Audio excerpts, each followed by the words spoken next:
Sa Bacol City, presyo sang mga ulutan sa merkado nagsaka sang 20 pesos kada kilo. Nakatutok Eileen Pedreso. Naandan na sa mga manugbakal nga diri magpangumpra sa mga ulutanon sa bagsakan sa Libertad Public Market.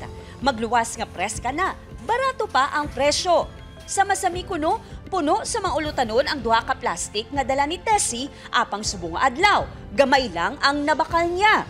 Presyo subong ma'am, hindi nang stable ba? Saka pa naog. Depende guro sa supply. Gina-adjust lang yun, ng jutay-jutay lang para makakonsume ka sa iba nga balaklon. Sunod sa pila ka mga manugbaligya, yara sa 20 pesos ang pagsaka sa kada kilo sa mga ulutanon. Ginatudlo rason ang malain nga tiyempo. May pila ka supply nga wala na puslan, ilabi na ang mga halin pa sa Cebu kag Mindanao. Utay supply ma'am. Utay supply. Kamat sa bag ng gigan. Kaya mo to siya ang damit sa mga utan. Okay. Kaya mo na subungan ng taas. Po sa panahon ga-up and down, balance. Adjust lang. Lakip sa mga nagmahal ng ulutanon, amo ang carrots nga subong tag 120 pesos na ang kada kilo, halin sa 90 pesos. Lettuce nga sadto 50 pesos, subong 80 pesos na kada kilo.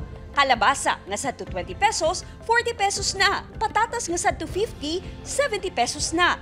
May pila naman ka ulutanon nga ginabaligya sa barato nga presyo. Ilabi na ang mga mapuslan pa kasubong sang balatong nga 25 pesos na lang kada kilo. Kag Baguio beans nga 40 pesos na lang.